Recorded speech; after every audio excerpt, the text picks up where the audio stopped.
What's up, my friend? Panibagong araw na naman at magandang araw sa inyo, mga friends. Ngayong araw kasi huli natin yung mga alaga natin sa bahay, my friend. Makukulit na kasi, my friend.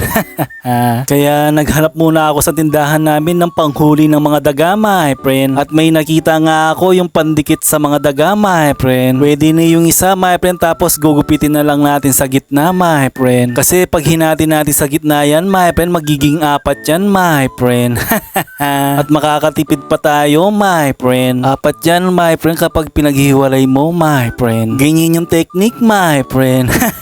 Joke lang. Kasi huhulihin lang naman natin mga bugbit na daga, my friend. Kahit na isa lang yung ilagay mo, my friend, minsan dalawa yung dumidikit dyan, my friend. At madikit naman kahit papaano, my friend, minsan nga mga butiki, my friend. Kaso kapag may dumidikit na butiki, my friend, nakaawa ako. Kaso hindi ko sila maalis, my friend. Hinahayaan ko na lang, my friend. Alam mo naman, my friend, kapag may tindahan tayo, ginagawang playground yung tindahan natin, my friend. Minsan nga sa kusina, yung mga alaga natin sa bahay, my friend. Kaya isi-set up na natin, nilagay ko yung isa sa likod ng TV namin, my friend. Madalas sila kasi dyan, my friend. Dyan kasi sila naglalandi, my friend. Joke lang. At naglagay na din ako sa ibaba ng mesa namin, my friend. Dalawa, my friend. Kasi minsan kapag may nahuhulog na kakanin, dyan sila nagtatambay din, my friend. At syempre naglagay na din ako sa malapit sa basurahan, my friend. Kahit na nasa itaas na yung tapunan ng basura, my friend, inaakyat nila, my friend. Kumukuha sila ng hagdan, my friend.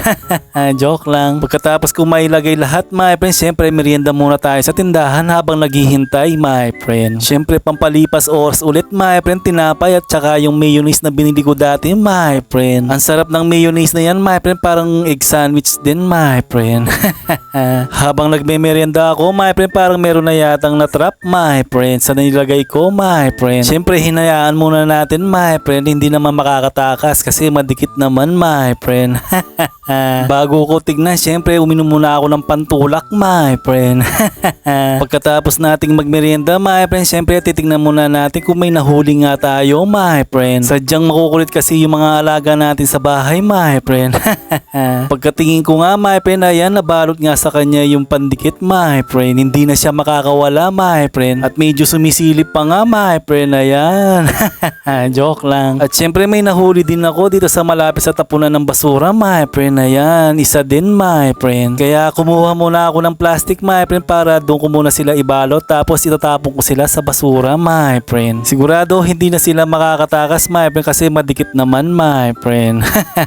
May panghuli nga kami ng daga, my friend, kaso nakakatakas din, my friend. Kasi marunong na din kasi magpatintero din yung mga daga, my friend.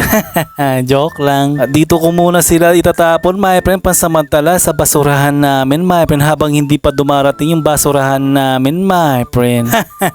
At yung inilagay kong iba, baka sigurado bukas na yan, my friend. Baka nagtatago pa at nagpapalamig pa yung mga alaga kong daga, my friend.